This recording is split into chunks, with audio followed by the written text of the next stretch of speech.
Hello and welcome to this episode of TGE's Current Read. I am your host, Sam Herbst, and today I welcome in studio the beautiful author, Shameez Patel, who is visiting us all the way from Cape Town. Welcome, Shameez. Thank you very much. You were born and raised in Cape Town. Lucky you. And a real-life woman in STEM. Also lucky and very impressive you. You are an engineer by trade, and you're a wife, and you're a mother. And you're an author by night. Apparently. Okay. Yeah. I was at your launch last night. I had the pleasure of being the discussant there. And girl, I asked you last night and I'm asking you again, where is your cape? I don't know. It's in my lack of sleep. Your fairy wings, your halo. Halo. Don't worry, I've also got the lack of sleep thing going. Nice. But yeah, I mean, it's hard. It's hard. The juggle is real. You're a mom and writing by night. Like, what does that look like for you? So I get my kid to sleep maybe around 8:30, spend an hour or two with my husband. And then when everyone's asleep, I open the laptop and start writing. And maybe from 10 until midnight. Wow, okay. And if I fall asleep before then, which sometimes happens, I'll set an alarm for about 5 a.m. and do the early shift. Okay, I want to go on your writing journey. Okay. You fell in love with fiction at a young age, and I love this story. Before you were 10, which is as old as my little boy is, my eldest is now, he's 9, you wrote a book called The Treasures of Zombie Island. What was it about? It wasn't about zombies, which I think about quite a lot. It was loosely a Beauty and the Beast retelling, which I think says a lot about me and my romance style. Yes. Indoctrinated since a kid, obviously, to really love the grumpy, brooding hero. Mm-hmm. I vaguely remember the story as having an island called Zombie Island and this beast, for lack of a better term, guarding some treasure. And obviously true love breaks this curse and he becomes a human. It's not very original. I'd love to interject on the Disneyfication of traditional fairy tales, mm-hmm. This like grumpy, and now as millennial women, we're like, okay, grumpy sunshine trope, right? Yes. Do you also get disappointed on a rewatch of Beauty and the Beast when he turns back into a human and you're just like, wah, wah? I haven't rewatched it in, probably 20 years. You must. I think I have to, just to see if I'm also going to be like, oh no. No, it's like this bathos moment. It's like I don't remember being disappointed as a kid, but that's probably good. But it probably is time for a rewatch. Yes. I think. I'll let you know. The OG, hey?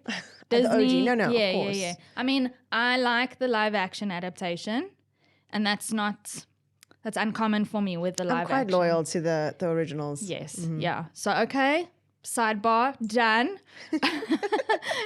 You were 10 and you wrote this book, and I'm sure your parents were just like, oh, my little humanities baby.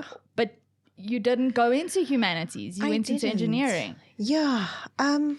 I always loved maths and science. And my mom wished I would become a doctor, but I have a great fear of blood. Okay. So that just wasn't going to work for me.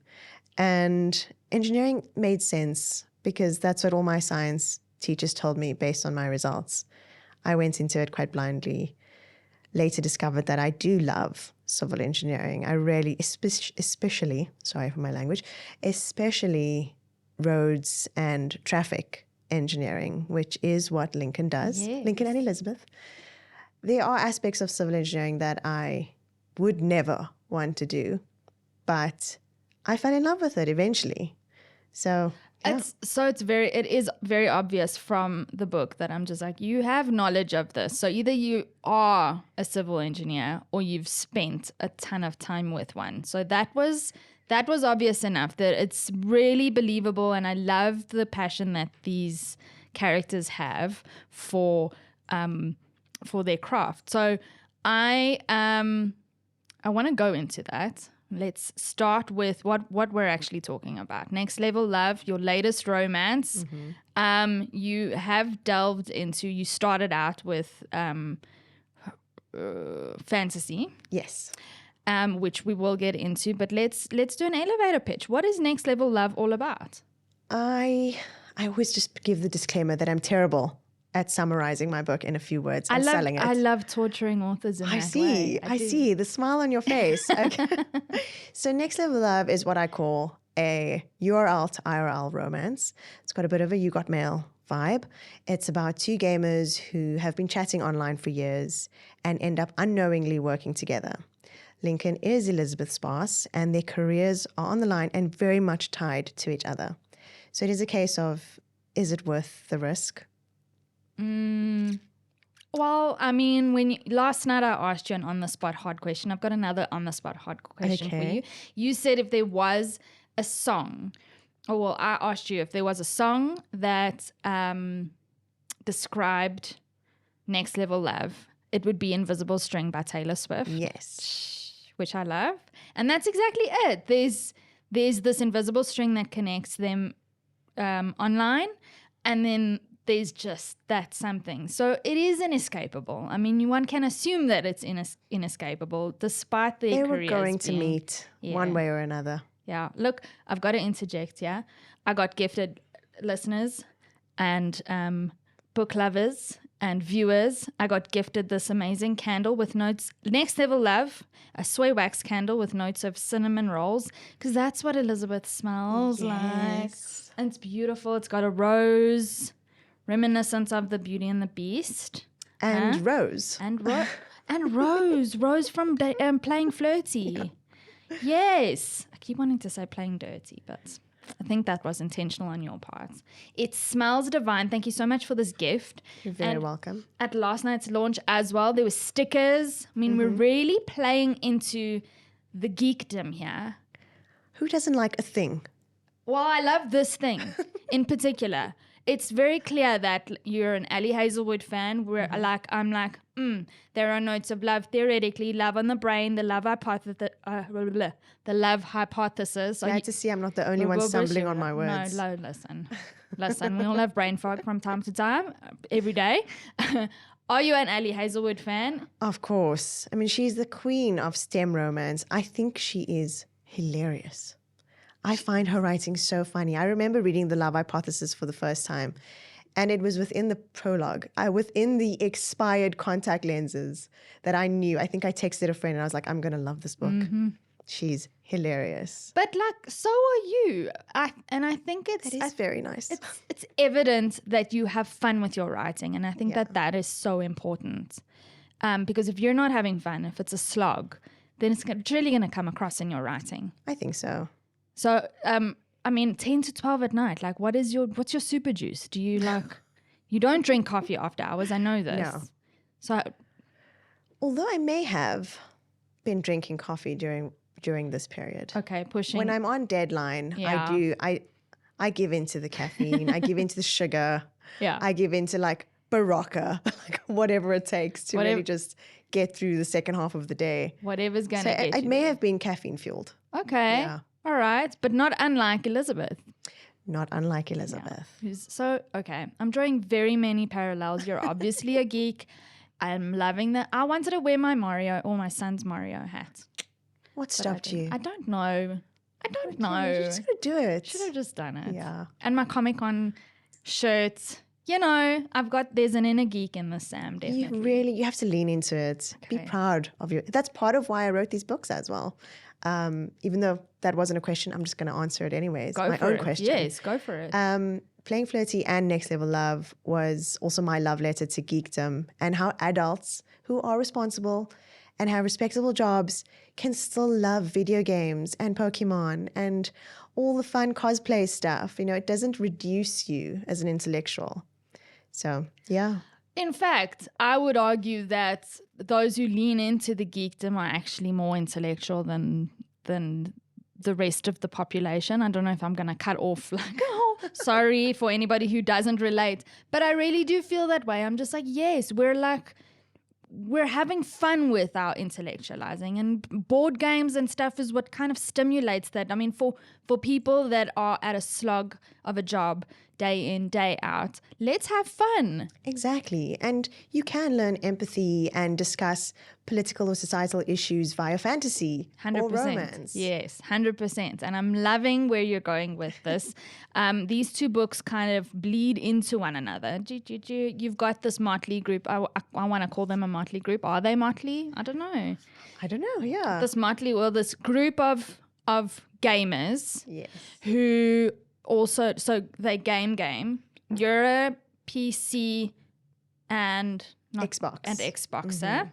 We're a PlayStation loyal family and I see. Nintendo. Okay. My son is a devout Legend of Zelda gamer. That is so adorable. Devout. When I told him that Legend of Zelda's in this book, he's like, I have to read it. I'm like, no, Not buddy, yet, baby. sorry. Yeah. Later, like give it a few years, but I'm glad that you're enthusiastic. I've got a Minecraft kid. Okay. Yeah. So my kid's also Minecraft kids. So well, maybe the next one, maybe we can, I don't know, hash it out, brainstorm. Yeah. Okay, that's We'll for write a later. PG version for the kids. Yeah. Let's do that. Okay. I digress. We've got this group of gamers. How do these books correlate with one another? Because readers of Next Level Love who have read Playing Flirty will soon see that certain characters are recurring. How is it working? So it starts with Playing Flirty. It starts with Rose's story. She is the board game enthusiast. She's basically brought together this gang of geeks who play board games every Wednesday night, and every week a different member gets a turn to pick a game. One member, however, of this group is named Lincoln. And he's the shyest of the lot. He's the most socially awkward. And he only comes if his best friend joins him. So he doesn't feature all that much in Playing Flirty, but he is there. And Claire mentions to Rose that there's a person that he chats to online. And that was sort of the seed for book 2. Okay. Did you have that in mind when you were writing Playing Flirty? Yes. Was it intentional? It was. I knew that Lincoln, with his shyness and his anxiety, that he would thrive online, where he could backspace and have a chance to think of what he was going to say and how he feels about what is being said to him. Whereas in person, he sort of shuts down.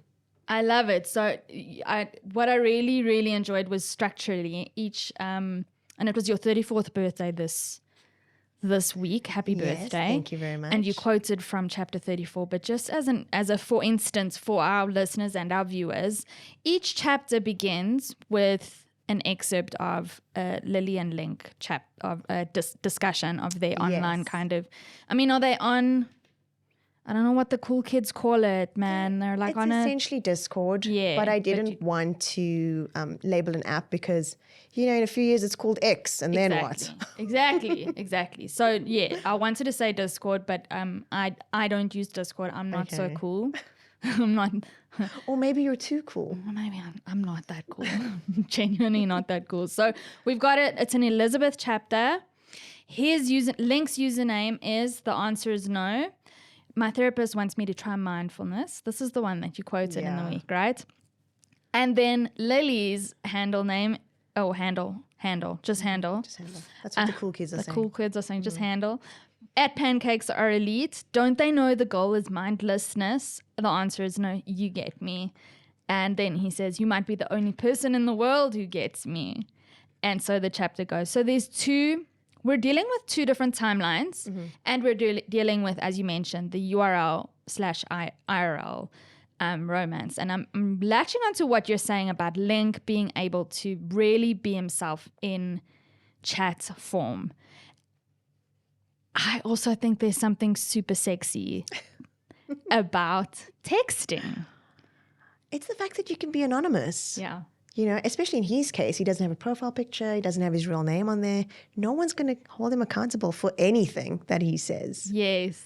And when you are flirting via text on whatever medium, because you can backspace, there's like a myriad of ways that you can, should I go with this pun or should I go with this? Yeah, exactly. So much room for it. Whereas when you're talking, you're stumbling, there's more chance to make a fool of yourself when you are in IRL, in real life, when you're in person with somebody. And I love the texting medium and what that brings. I had so much fun with those chats. Yeah. So tell us about how that kind of ties in timeline-wise, because you have you counting down throughout the book. So how does that work? We're on one timeline with Elizabeth and Lincoln in the office, and then we're on another timeline with Lily and Link. So I've got the very first chapter starts on the first chat that they ever have, the first encounter that they have in the private messages. And when it goes to the present day in the same chapter, it's also their first meeting in real life. And as the chapters go along, you'll see that the little timeline at the beginning of each chapter gets less. Weeks to present is how it's being dated. And by the end, the final chapter, or the penultimate final chapter, I actually can't remember, it's 8 weeks ago, which would have been the start of her internship. And she says that she's really nervous to start. And he obviously cheers her on, not knowing that he's the one that gives the most of the trouble on her first day. So the overarching trope, I'd say, is trope, like and we're very into our romance tropes. The bookstagrammers and the romantasy Very fans much. were like, okay, so there's a case of mistaken identity for sure. And then also, as you mentioned, the Beauty and the Beast, the Grumpy Sunshine, right? And a little bit enemies to lovers, but only really in the beginning. They kind of... Some people consider workplace romance to be Workplace a romance, yeah, trope as also. well. Some people really hate it What do you mean? because it's very inappropriate to, there's a power dynamic that makes people uncomfortable. I mean, it's like the age thing, right? It's the power. It's the Yeah. fact that, he has control over her career. And so you wouldn't really know if she's being coerced into flirting back with him or anything like that. Obviously, we get a chance to be in Lincoln's head, and we see that he's literally panicking about that the entire time. Yes. And we see that Elizabeth is also loving the attention and the newness yeah. from her boss, which I think this is a good moment also to bring in the snack attack. The moment in the book where you start to see Elizabeth is just like, this man is not only very good looking and smart, but ... Would you mind reading that Sure, excerpt? let's do it. Okay, hang on. I need to find it. Listen, and the audience last night at the launch was devastated that I dog eat my books and write in them, and the state of Next Level Love is the way that it is. How do you feel about cracking spines? And I don't crack the spines of my own, like the books that I read, but I love seeing other people crack my book's spine. So it's a little bit double standards, but very happy to see that Next Level Love has been read very well used. loved. And I don't know, like, okay, the spine is cracked. And there was, we were looking for a part in this last night, and then I was just like, I was asking Lehlogonolo from the Cheeky Natives to Yes. help me find a part. And he's just like, or they were just like, it's already dog-eared, Sam. I was just like, oh, that makes sense. Already picked it out. Said last year Sam did that. Okay. Again, we digress. From I bit into the warm, soft bread, and you know where to end. I do. Okay. Let's do this. I bit into the warm, soft bread with crispy edges, and my taste buds lit up. I'd never eaten a chicken salad sandwich as delicious as this one. So freaking good, I whispered to myself as a small moan escaped me. There was a hint of chili I wasn't expecting. His head snapped upward, his eyes round. Sorry, I thought you couldn't hear with the... I pointed at my ears, which were prickling and hot. He tugged the headset off and gulped. Haven't turned them on yet. Sometimes I forget, or I just wear them to deter interruptions. I slammed a hand over my heated face. Sorry for interrupting you then. Well, not sorry. It's your own fault for giving me a sandwich so tasty. What did you expect? Nothing less. His gaze dipped to his computer screen, but I enjoyed the underlying playfulness in his tone. I'd bet Lincoln Carden was a lot of fun to be around when he was in his element. He was already kind, smart, and ridiculously good-looking. I couldn't add fun to that. No, not fair. Heat kept radiating through my face, my chest, and now my brain felt as though it were being flooded with inappropriate hormones. Was this a side effect of the chili? Thank you, and it's really good, I rambled in an attempt to say anything except what I was thinking. But I think I said that already. Where did you get them? Did you know they call this a chicken mayo in South Africa? All right, so twofold. Give us some context. The sandwich she's eating comes from? Comes from Lincoln because he's noticed that she doesn't eat at work. They obviously share an office, and he watches her very, very closely for more reasons than one. And they had a difficult day. They had a bit of an argument, and she came through for him. And when he was buying his daily sandwich, instead of one, he bought two. He placed it on a desk and let her know that if she wants it, it's there, but no pressure. If she doesn't, someone else will. And you know, William in Playing Flirty is also a feeder. Yeah, clearly I like to eat. You like to eat, but you also like men who feed you. Does your Yes. husband feed you? He does. Sidebar. He doesn't cook, but he'll buy food. He'll know to that, okay, listen, It's time to eat. Shameez, you're getting hangry. My husband as well. He's just like, he looks at But it me goes and he both looks. ways. True. For us at least. Okay, so does he also get hangry? Oh, yes. Okay. I love that both of your male protagonists are feeders, that they always have food on hand.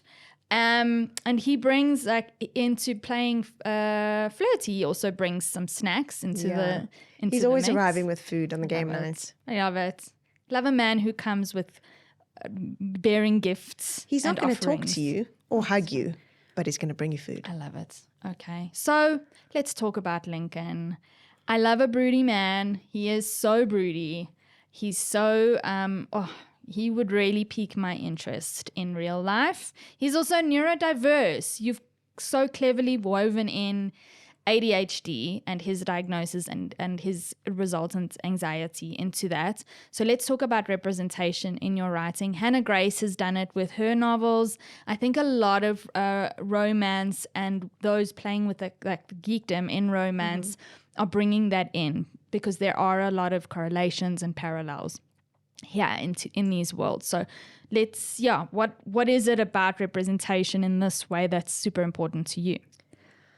I knew that Lincoln was neurodiverse from the second he walked into Playing Flirty. I knew that he also didn't have I knew which type he had. I mean, it's a spectrum, obviously. And I knew that a lot of the times ADHD is represented as being a bit of a lost corp. You know, you're very forgetful, all over the place, can't pay attention to anything at any point. Lincoln had the exact opposite. He hyper-focused, he overthought, he planned everything to a T. And I wanted to explore that with him. I know what it feels like to have a brain that operates differently. And I think that, as always, romance is such a safe space to explore all sorts of things. And this was one of the topics that I wanted to write about. His anxieties aside, he's so doubtful. His anxieties aside, he's exceptionally good looking, chiseled, bronzed. It's just like, why would you doubt yourself? You're a doctor of engineering. You're so acclaimed, and yet we're in his head, obviously. For each alternating chapter, we're in his head. And it explains itself that you're wondering, like, why is this guy so doubtful? And then you're just like, oh, because of that. And then you also just like the noise cancelling headphones. And I think what makes that endearing for me and why it works is because it's that grumpy trope. And it's just like, he's not an asshole for nothing, right? Yeah, he's not even grumpy. Yeah. He's just quiet and withdrawn. I love it. I love it so much. And Elizabeth's character, super interesting as well. So she's tall, leggy, porcelain-skinned. Gorgeous. Gorgeous. Is it auburn hair? Or it's a little bit lighter? It's red, yeah. Red, yeah. It's like, I know women who look like this. And as an Indian woman in Playing Flirty, you wrote from Rose's perspective. I would assume that it was easy for you to get into that mode of writing from her perspective. And then similarly, Lincoln's. Yeah. Was it difficult to fall into Elizabeth's world? She comes from also a world of heightened privilege. It was. It took me a few rounds. I'd written a story for Elizabeth, and And then I'd rewritten it because it didn't feel right. And I'd rewritten it. And then I got a version that I was happy with. And I sent it to my editor. And she replied saying, something is off about Elizabeth. And I was like, oh, I knew it. A story's still not working. I took it back and I wrote it again until it fit. So it did take a bit longer with Elizabeth. But once it clicked, I knew exactly what she'd gone through and why she was the way that she was. So what does it look like? Is it building a character Bible? Is it her mannerisms? Is it her looks? What are you playing with as a writer that comes out in every draft? So I know their personalities. I don't always know why they are the way that they are, but I know who they are. And oftentimes I jump in with just that. I know these two characters and I know that they want to love each other by the end of the book. So let's go. Let's open the blank documents and just go for it. And every single time I regret that choice about halfway through because I realize I've got nowhere else to go. I've not thought about, how we're going to get there. And that's when I circle back and I start thinking a little bit harder on why they are the way that they are and what would be the best way for this couple to find each other and how they would complement each other as well. And that's when I bring out the spreadsheet. There's a spreadsheet. Okay, because there's spreadsheets in both the books. So now, Yes. okay. Oh, yeah. This is all coming together. I love it. So I don't start off with the character Bible. I wouldn't even call it that after I'd created it. The spreadsheet is really just a summary of each character very quickly, just so that I don't lose track of how old they are or what their eye color is. Yeah. And then I break down each chapter into word count and scenes, so I can get an idea of how much time is Lincoln getting on page versus Elizabeth, for example. And if I do have to go back to the scene that they meet, it's very easy for me to bring up the spreadsheet and be like, okay, that happens in chapter. Right now, I don't know, whichever chapter it is. So the spreadsheet helps in that way. So it's a bit of back and forth for me. I flip-flop between having a spaghetti brain, with every thought just sort of interwoven, and having what my agent calls a waffle brain, where she says she's got a spaghetti brain and her husband has a waffle brain. And I was like, mine's like a spaghetti waffle. I'm trying to separate the spaghetti into these little slots. And it works eventually, but not without effort. I'm fascinated by this, okay, because you've mathematized creative writing. I think every writer does at the end. I think to really fine tune it, you do have to really let go of, you have to kill your darlings, as they say. You have to remove yourself from how very passionate you feel about some scenes and why you've written things the way that you have, and look at it as an unbiased reader. And in that way, you do have to really break it down to its core. Do you feel like some physical space from the manuscript helps? It's like essential. taking those 6 weeks is the golden number, right? 6 weeks is the golden number. 2 weeks is the minimum. I usually go towards 2 because I'm always in a hurry. That is just my personality. If I take 6 weeks, I'm going to forget about it and then it's done. Sorry, I've started something new. Yeah. 2 weeks is maybe the longest I can go before I'm working on it again.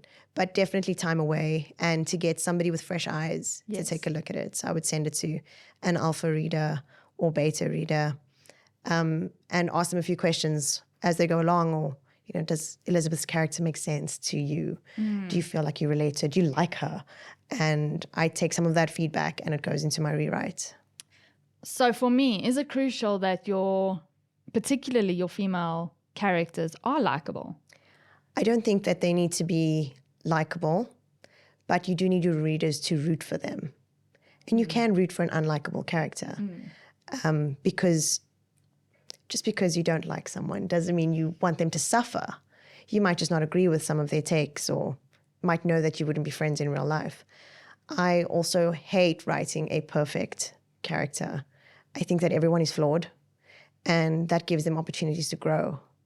So I know that Elizabeth rubs certain people up the wrong way at the beginning, but I do hope that by the end they've developed a soft spot for her. And I think what I really liked about it is when they were flirting, which I think might put some people off. But for me, I was just like, wish I could be that confident.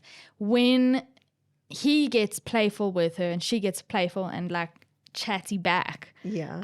I would be like, I would never do that to my boss. I would never have said that to a superior, but Yeah, no, okay. she's chaos walking. Yeah. And like, pop off, girlfriend. The funniest thing is that the readers I've had that absolutely love her, they identify with that chaos. They themselves are, walking accidents in terms of like things fall over, they say what's on their mind. Yeah. And it is the other readers, the more careful readers, that are a little bit uncomfortable with how falterless Elizabeth can be. Because it could be construed as forward. Yes. And I don't think she's intentionally coming onto. It's just instinctive. She just goes with her Yeah. instincts. Yeah. I love how much you know your characters. It's evident. I mean, writing these books, it takes a long time to write them, months to years, and then months to years to edit. So you spend a lot of time with them, thinking about them, even when you're not writing, during those 2 weeks that you're not allowed to touch it. You're obsessing. You're still just thinking about them. I sometimes put them in different situations. I occasionally fast forward and be like, what would their wedding look like? What happens 5 years from now? And what would game night look like with Elizabeth there? Yeah. And I do this, and it gives you a little bit more insight into the character, which even though you're never going to write that scene, you go back and you write them better because you just know more about them. Tell me, when you are in your 2-week break, what do you do?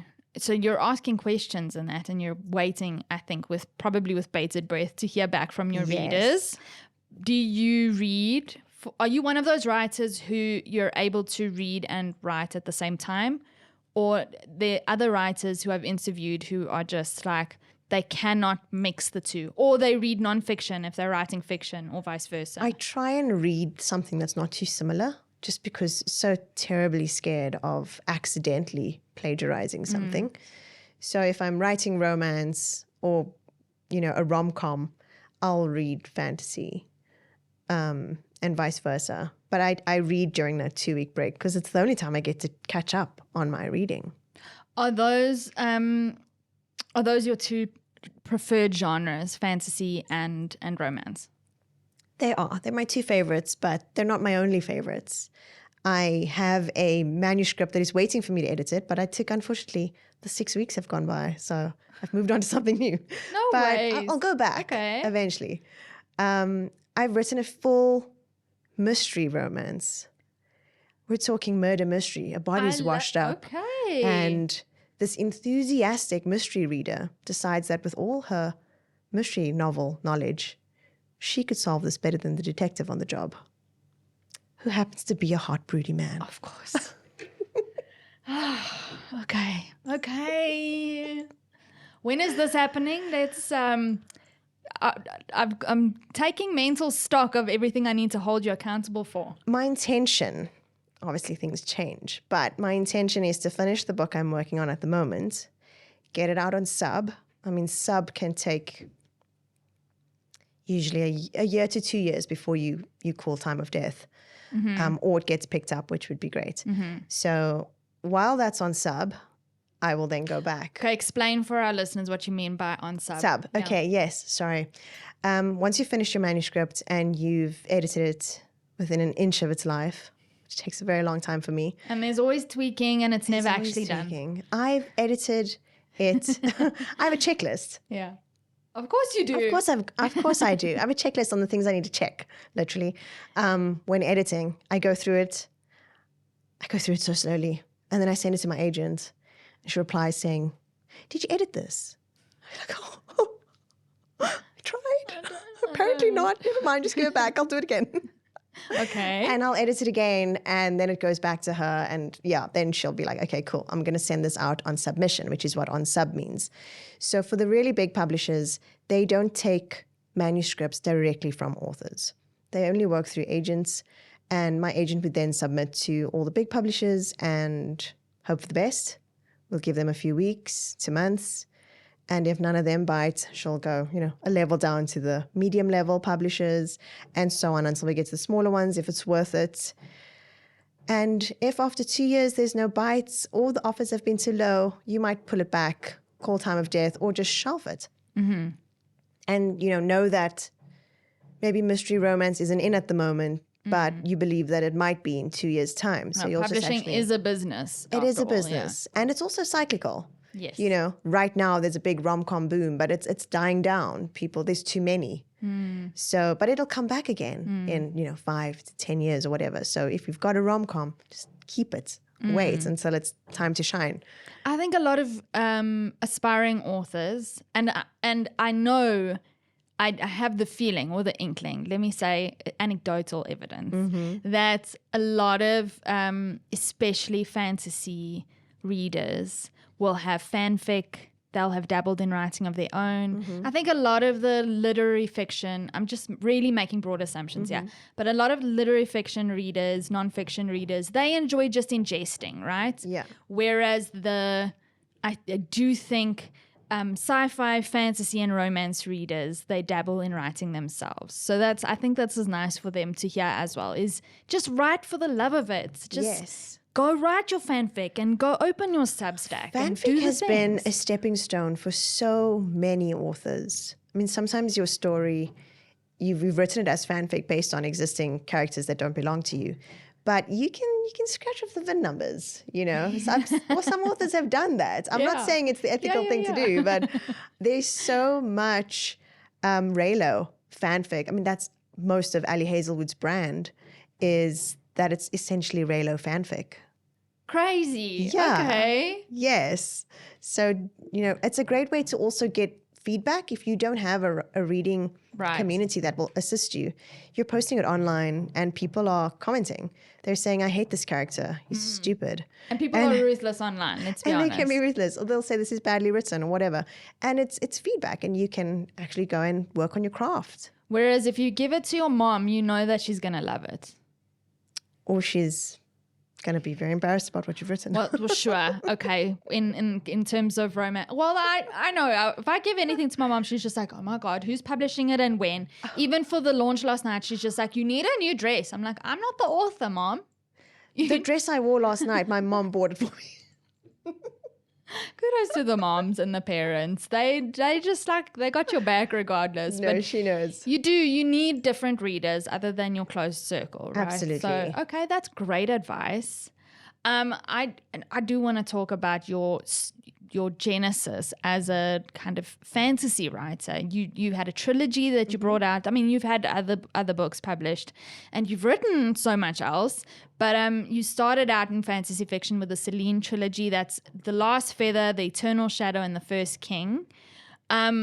Talk to me a little bit about that, and then the genesis of that, and then the moving on to romance. So I actually wrote Playing Flirty first. I wrote it first during COVID. I think I was living vicariously through Rose, who could see her friends, but I couldn't see mine. I was very sad. Yeah. And I had the best time with it, as you say, you can see in the writing. And I think it came through in that way. But I prematurely sent it to agents. Because I was like, hey, I finished a whole manuscript. You did it. Was it the first one? Was Playing Flirty the first book? It was the second one, but the first one that I was like, I want to send this to agents. At this point, I knew nothing about the industry. I didn't know how much you have to self-edit. I thought that's what editors are for. I knew nothing. So I sent out this error-riddled manuscript. I mean, obviously I fixed basic errors, but I didn't know much else. And I got rejected, as I deserved to be.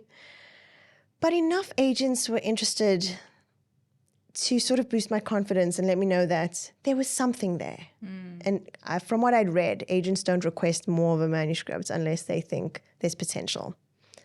So I did a deep dive into writing and craft and learning everything that I didn't know about editing and self-editing, both on a line level, story structure. I essentially wrote the story, the first version of it, based on, osmosis. Like, you read a lot of romance, you get an idea of when they should meet, when they should kiss, when the dark moment should happen.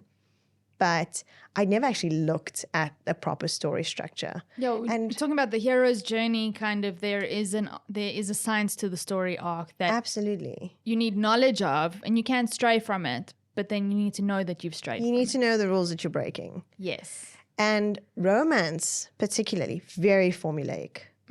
And once I'd seen all of this and I sort of really absorbed as much as I could, I was still hurting a little bit from all the rejections Playing Flirty had, and was a bit scared of rewriting it, because it's a big job to rewrite something, because you have to kill so many darlings. And I just decided to write something completely new, not even in romance. I was like, I'm just going to pivot. Gotcha. I'm going to write a fantasy. Why not? My other love, as I mentioned. So I wrote The Last Feather, which is a portal fantasy. It is high fantasy. It's about a character named Cassia Khan. Her best friend went missing 4 years ago. But in the present day, her sister is very ill. And she's a med student. She works with a lot of doctors. No one can figure out what is wrong with her sister. Around the same time, she starts dreaming about this friend that went missing. She can't hear him. She just sees him in her dreams. She's got no idea why. What's actually happening is that when he went missing, he slipped into another realm. And he's trying to contact her because he knows what's wrong with her sister and he wants to help, but she needs to come to his realm to do so. And when she does come to his realm, because obviously that's a main part of the story, she has a time limit to get the potion that will heal her sister and get her home in time. Otherwise, she'll be stuck in this realm with him forever. But when she's there, she sees that this entire realm has been cursed, and she also doesn't want to leave her best friend behind to deal with all these problems alone.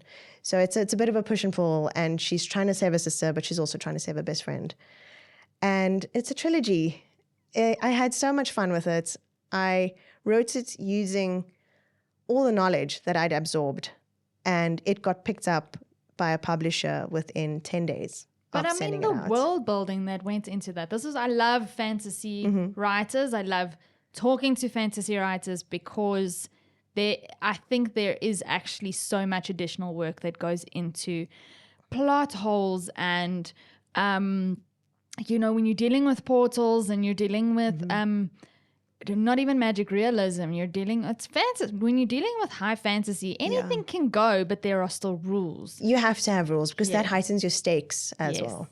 And then you're talking about the time limit and you're just like, oh, there's the tension. Clever, clever, clever. I love it. I love it. And if that didn't get the fantasy lovers here going, then I don't know. It's, I do want to move on to the sex though. And you have said that your fantasy is a bit more steamy than it is. Your romance. I will admit that it was written during a time when I was reading a lot of romantasy, and it felt right. It felt right to go a little steamier. Yeah, okay. And the audience, how did they pick up on that? They loved it. Obviously. They loved it. Lachlan, who is the hero in the Selene Trilogy, or the romantic hero, he is very cheeky. Very, very cheeky. And the girls just adored him. Okay, but listen, back to Link and back to William as well, right? Okay, we're going to get into the sex, but maybe before we talk about your slow burn and your dealings around that and the steaminess in Next Level Love and Playing Flirty, my sideline question for you is what actors would play William in Playing Flirty and Next Level Love? Okay. So Walt and Lincoln in Next Level Love. I wrote Playing Flirty, like I said, a long time ago, and I'd sent it to a friend who's a big romance reader. She's also a romance author, Nuha Bardin, in case, just punting her books quickly. And she read it and she's like, so who are you picturing? And I was like, nobody. He's a fictional character. I created him. He's in my head, described as in the book. And she's like, oh, because I'm picturing Jacob Elordi. And I was like, I've got no idea who that is. This was many years ago. Was this Euphoria time or pre-Euphoria? It was season 1 Euphoria. He's Nate in Euphoria. Yes.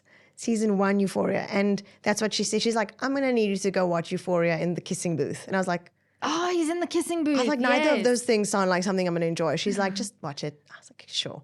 And I went and watched it and I was like, oh no, I wrote Jacob Elordi. Okay. It's the first time that I'd ever seen him. And I was like, that is crazy. And this is so topical because now he's on fire, you know, like people. Wuthering Heights, guys. Yes. If you go watch Wuthering Heights and you have not familiarized yourself with Jacob Elordi. I mean, if you think of Jacob Elordi, one of the main features that people mention is his height and his dimples. And those are the two things that Rose notices about William. And I watched a reel last night of the... So the premiere.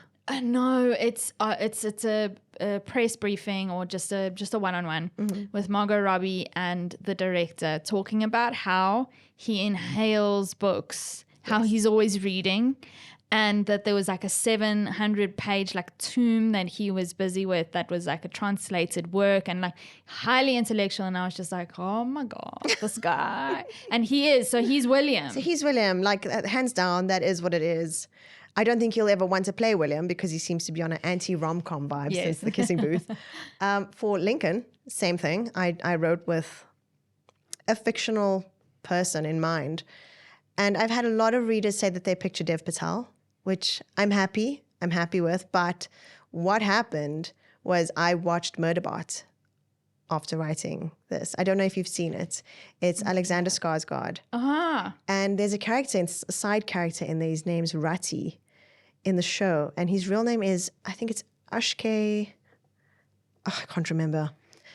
Coming. Oh, yes. Okay. And as soon as I saw him, I was like, oh, that's Lincoln.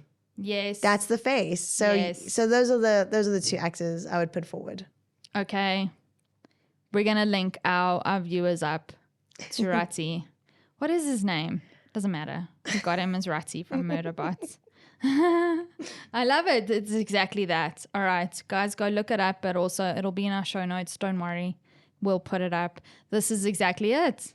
Okay, so both times you had something in your mind, you had someone in your mind, and somebody else paired up the characters. Well, I mean, Ratty I sort of stumbled upon, but I don't like picturing someone real beforehand because I'm so worried in today's day and age that, you know, Epstein, he comes out on the Epstein files and I'm like, oh no, now I have to throw the whole book away. I hear you. So I'd rather them be my sort of original creation and they just coincidentally happen to resemble a actor afterwards. Well, these guys, okay. And this is a large part of why I think we love romance. They're brooding, there's something off with them and not in a like weirdo way, just you're dealing with some trauma, you're dealing with some grief, you're dealing with some hang-ups. I want to get to the bottom of it. I want to hug you and do other things, you know? So this is why we as readers are lovers of the slow burn because we get to peel away the character like an onion, right? There's so much tension build up in your books and we will get to kind of, what did you call it? Open door romance and closed door romance. Love how you touched at your launch on the divisiveness between readers. So full disclosure, your books are not quote unquote smut. And I mean that not derisively. There are levels to romance. And I think that you've gone somewhat PG, but you revealed your all too well moment last night to me and the audience. So sorry. So now confess to my audience. When I'd written Plain Flirty, I wrote a much more explicit version of their intimate scenes, let's say. And by the time it was picked up by someone, I completely backtracked. I was like, oh no, this is a big publisher. I cannot have the world knowing I wrote these words. And I went back and I just toned everything down, removed all mentions of body parts until I was comfortable. Did you add more in or are you like, are there things that we really need to know about these characters? No, there weren't any additional scenes. It was just that the scenes that exist were longer. Oh, you're holding out on us. And why I call it the all too well moment, Shameez, you're a Swiftie, I'm guessing. I dabble. You dabble. I dabble. You're a dabbling Swiftie. I can appreciate that. There, for those who are not, there is an album called Red. On the OG album, there was a version of All Too Well that was a respectable 2 to 3 minutes. But Taylor Swift made the mistake. I'm just repeating a story that a lot of people already know, but I'm going to say it. She made the mistake of revealing on Jimmy Kimmel or a similar man, the guy's out of my head now, but it's talk show host. And she revealed that there is a 10-minute version of All Too Well that she hashed out, and it comes out in her docuseries as well. Okay, another a severe Taylor Swift digression here, but she was heartbroken. It was Jake Gyllenhaal. He stole her scarf, guys. And she got into the studio and she's supposed to be recording, and she's just like, just go with me. And she tells the band, and she just spent the next 10 to 15 minutes just ad-libbing. Yeah. And her mother at the end of that said, I hope to the person who was recording, I hope you got all of that. Even though it was just practice, I hope that you recorded all of that. And he's like, don't worry, I got that's you. Amazing. I didn't know that. Yeah, and now she had the 10-minute version. Then she revealed on this talk show that she's got the 10-minute version of this song, and fans clamored.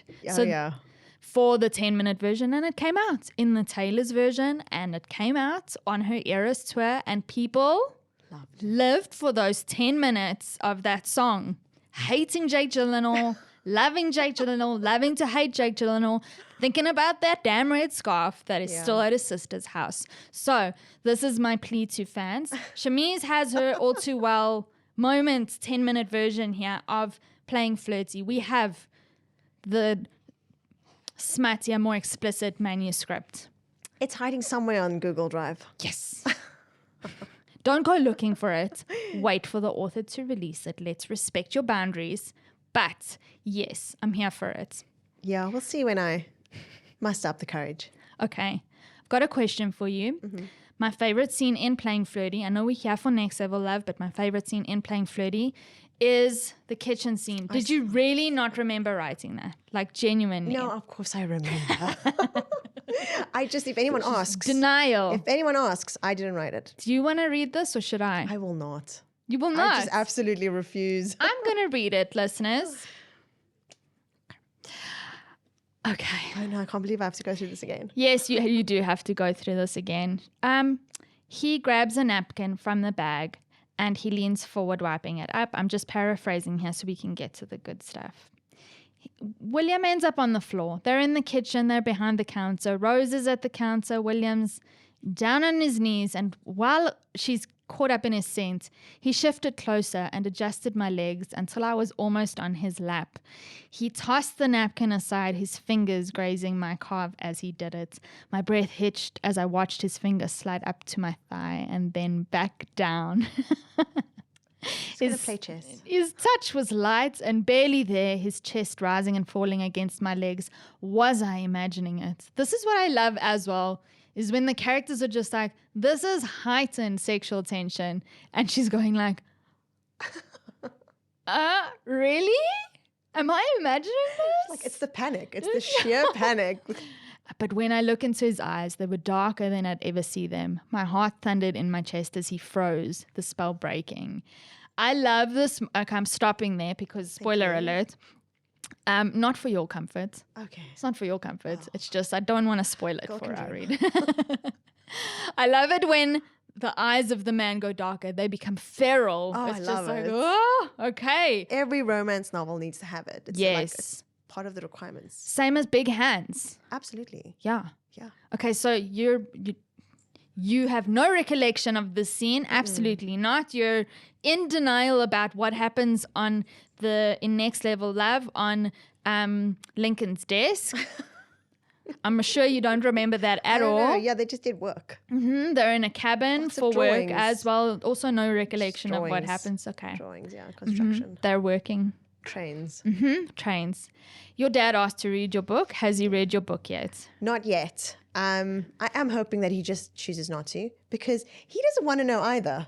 I don't want him to know. He doesn't want to know. He wants to know everything else. Does he know he doesn't want to know? He does know that he doesn't want to know. Okay. My mom, though, she's just found out there's an audiobook. And she likes listening to audiobooks and that sort of thing, falling asleep. So maybe if it's timed perfectly, Yes. that part could play while she's asleep. It'll take a lot of science on my end. Yes. But we could maybe get that to We could work. just send her this podcast. We need to wrap up, but I've got so much more to ask you. I want you to chat about open versus closed door romance, the divisiveness in the romance world. So that is quite steamy, what I just read. It goes a little bit further, sure. But when you get to, I'm going to be explicit, when you get to kind of actual the parts. The parts are touching. happening. There's penetration. Things are happening. I don't want to say you gloss over it, but it is quite PG. If we were watching a movie, it would They'd be be like, under the "Woo," sheets. they'd be under the sheets, under and we'd sheets. have a cut. Yeah. And there would be an after. This, for me, I enjoy because it means younger readers have accessibility to it. What is your take on that? Yeah, like I said, I wrote a much more explicit version. But when I reduced it, it also felt right. It felt like the right story for Rose. I know it sounds very silly to say, but I definitely know Lincoln wouldn't want that on page. He's a guarded guy. It made sense for him. And in terms of open door versus closed door, most readers are classifying it as closed door or fade to black, which, as you mentioned in a film, it's the end of the scene. It literally fades to black before the after. Yes. And I agree that it does make it more accessible to younger readers, though the younger readers are reading very explicit stuff. Yeah. But I'm happy that there's an option. There's an option for both younger readers and for adult readers who maybe don't feel like reading a lot of explicit sex scenes, or you want to, buddy read it with your mom. The option's there. Yeah. So I like it. It's the level of spice that I personally enjoy. I enjoy the spicier stuff. I've read and enjoyed the more like only kissing stuff too. But this is like my perfect balance. I love that you say that it feels right for your characters. Yeah, whereas Lachlan in the fantasy series, as I mentioned, different story. You're an open door guy. He's an open door guy. On the group, the Wednesday group of gamers that you've created, is there space for more, or is the group closed for now? I never say never for anything in terms of writing. There's always room. I mean, as a creative writer, there's room for anything. You creating your own problems. It would mean that I'd have to give a couple some problems though, which sucks for them. True.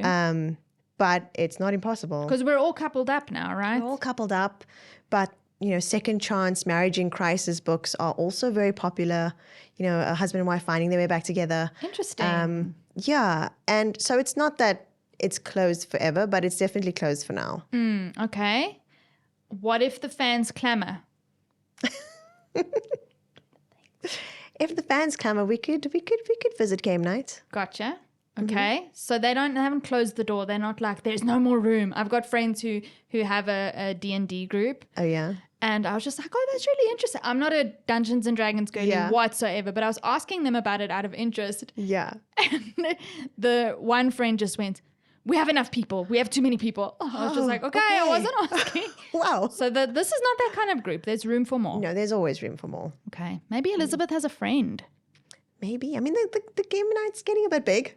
Maybe there isn't room for more people. But if we ever revisit the gamer gang, I would think it would be one of the existing couples. Sounds like you've thought about this, Shameez. I have a little bit.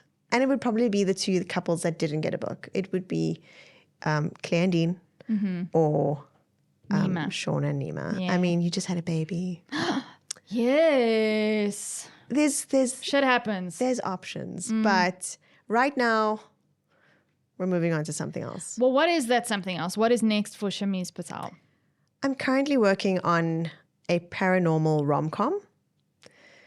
Very silly, really leaning into the ridiculousness and the fun. And you mentioned that you can see that I'm having fun with my novels. This is another one where it's about an author who, you mentioned fanfic too. So she was a fanfic writer as a teenager, and she wrote fanfic about her favorite rock band turning into werewolves, because why wouldn't you?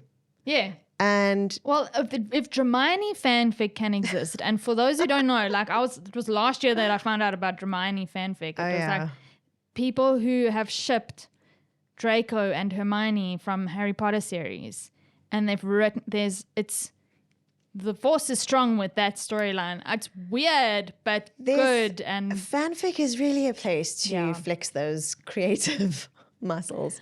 Okay, so your lead character goes there. She goes there as a teenager. Her favorite rock band, yeah. Her favorite rock band in the present day, suddenly shifting into werewolves. Interesting. And upon a few quick internet searches, they stumble upon this fanfic, and they are so sure that she must be the reason for it. Because how and why would she describe exactly what's happening to them? You've just recorded your elevator pitch. You know that. I'm going to re-listen to this when I have to pitch it. Clip and send. Or actually, when I come back on this podcast. Yes. Oh, yeah. To promote this I'll book. be like, I know what this is about. Have we strayed? Let me show you. Let me remind you. Shameez, okay, we could talk forever, but I'm going to wrap it up because you are a busy lady. Thank you. And next time you come, I also want a cape, please, or I'm going to gift you one.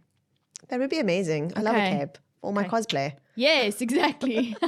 And I will bring the Mario hat that does the rounds in my house. Yes. I will bring Cappy, and I shall wear Cappy. And with pride. With pride. Mm-hmm. Yes. Thank you so much. Thank you so much for having me. Man, guys, go out and get Next Level Love. If you haven't familiarized yourself with playing Flirty, you can double up. I highly recommended. The fans that came out last night, they loved it. There was some like real fangirls out there. Some beautiful stories that came out last night. Truly, truly. Some people who found Link in their husbands. It was just stunning. I love your stories. I love your mind. I love you. You're so nice to me. So happy to have you as a new friend. Please come back to... I will. Please come back to TG's Current Read. I will. Thank you so much.